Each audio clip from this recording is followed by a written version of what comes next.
So we have three main companies for these voting tabulators. Three main. We're not going to name them, even though I already named them. You're not going to name Ford, Chevy, Dodge.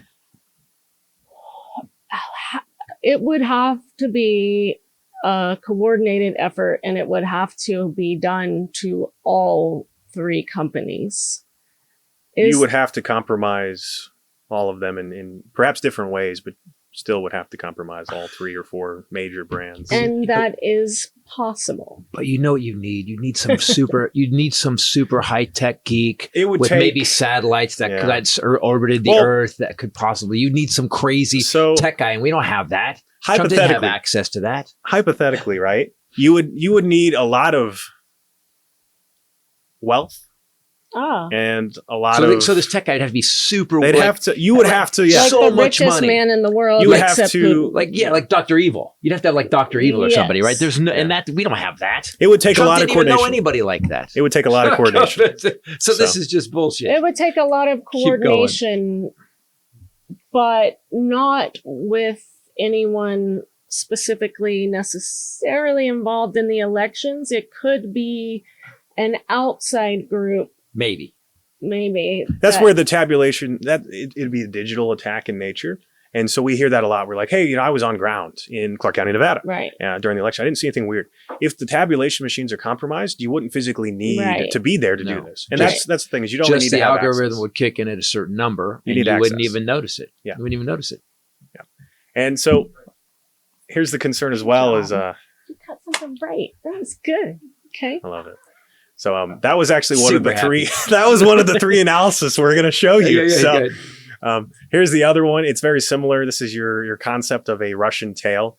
It's using Turnout. So before we were this is what you need to explain this a little bit. I'll explain this because this is the one thing that confused me with the other with the one I watched. The first analysis I showed you with the scatter plots and the precinct circles and stuff. Got it. That one looks at how many votes are cast per precinct. This is similar, but instead of just looking at how many votes are cast, you look at how many votes could have been cast, which is the amount of registered voters. And then you just look at the percentage. So let's say I got 100 people who can vote in a precinct. Right.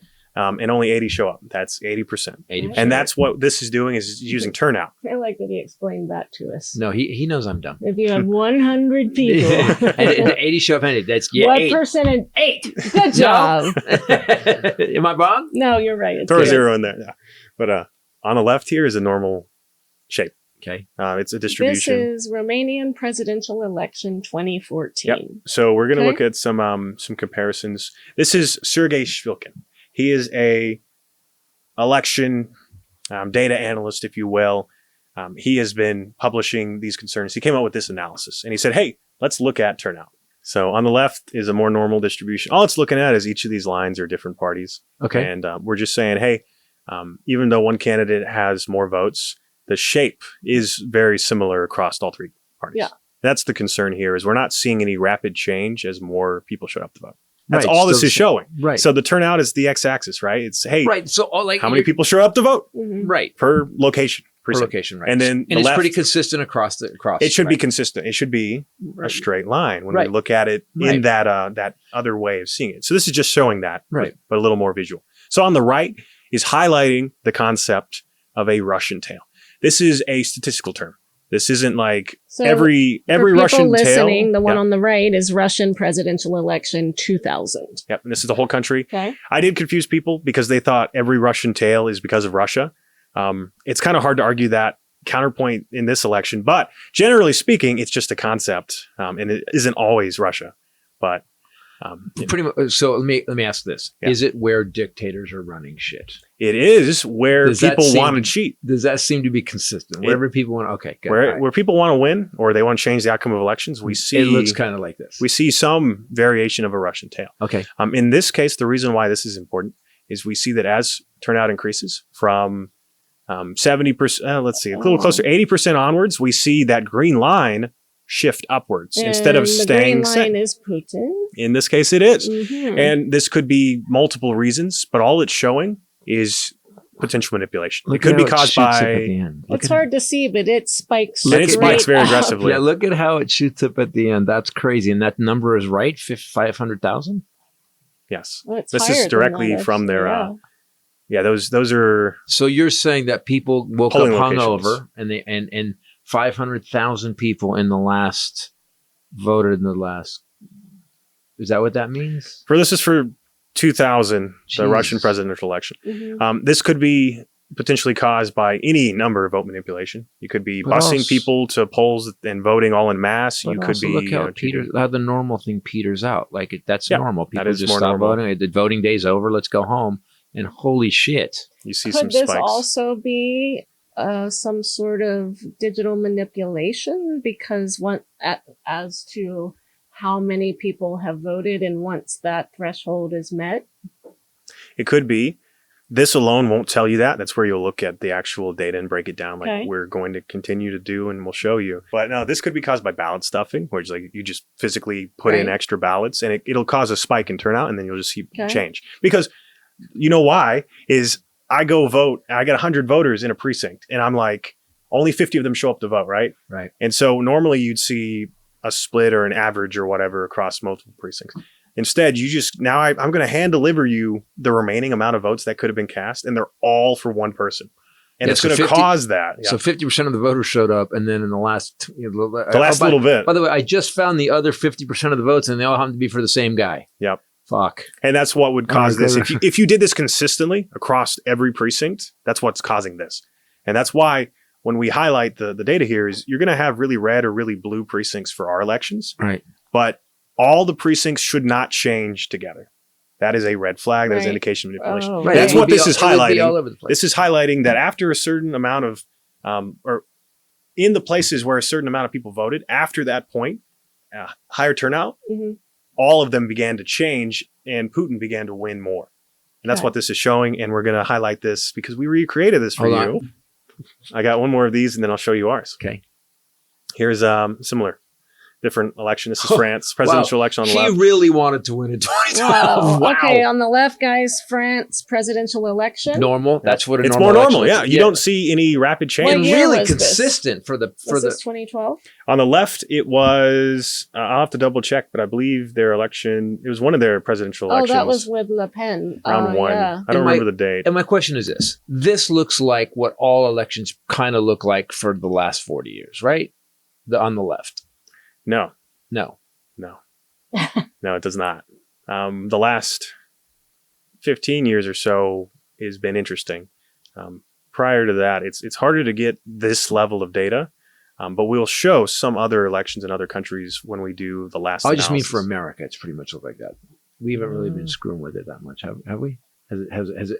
It's hard to say. Because again, I'm always looking for the facts. I'm always trying to figure out.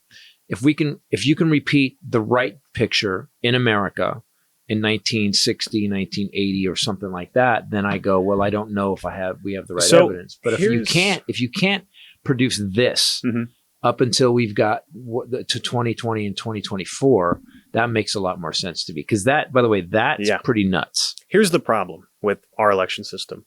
We've only recently, in the last 2 to 3 elections, began to keep the level of data you need to do this analysis. And we've only in the last 20 years had the capability to do this. Got it. Okay. Because you need computers and you need the tools. And you're doing this by hand before you're doing this by hand. Right. So we only have sufficient data to really go back just to 2020 and barely to 2016. And as we can, kind of highlight, we're seeing concerns even then. I met with a individual named Dr. Elizabeth Clarkson. She has a PhD in statistics. I heard about her. In Kansas. She actually I just listened to her today. And she saw the same issues local to her of weird change as turnout increased in her areas in 2016. Really? And she filed lawsuits to try and audit, and she never got her hands on the votes then because there were a couple hurdles, and they ultimately just said, hey, we're not going to let you do it. She went to the state Supreme Court even trying to get them, right? And she's I think they're not done fighting. She's looking for legal assistance to continue this fight. I just listened to that today. So that you was can good. see in the Russian president in 2012, you can really see that thing at the end is nuts. Like that is a guarantee that he wins. That spike in votes is crazy. All right, keep going. Indication of manipulation. Yeah. So we recreated it in our far easier to comprehend colors. And here is Philadelphia. Thank you. Yes. And so on the left here is mail-in. We didn't label the top for this. You'll see them on the next ones. But the left is mail-in. These are new. Just recently in our reports. And you can see it just follows the exact curve as that the French election was following. Very similar. Very similar. So you were asking, hey, does our elections look like this? The mail-in generally does. Yep. Some of the, like California, generally does. So, but we vote by counties and then by states. So it's almost 50 elections when we do, our thing. So we have 50 different sets of data that we can look at.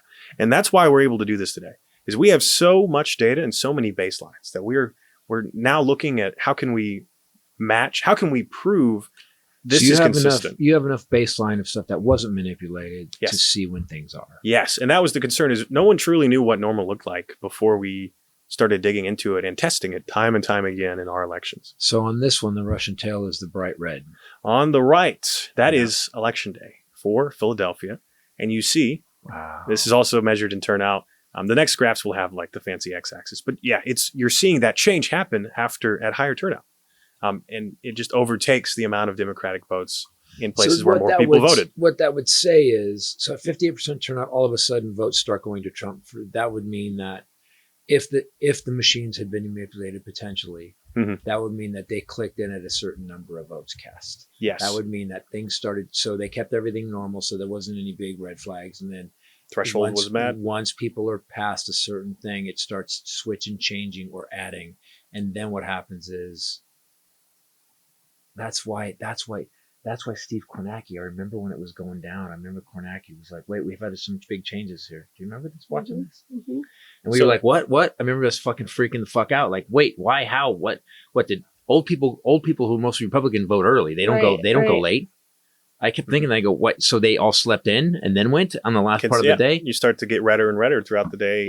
If it's election day, so if there was a vote changing or whatever manipulation, potentially, if there was a potential tabulation issue, potential alleged, what you would see is that throughout the day, as more people turned up to vote in these locations, after that threshold is met, and then as you continue voting throughout the day, you would get more and more votes.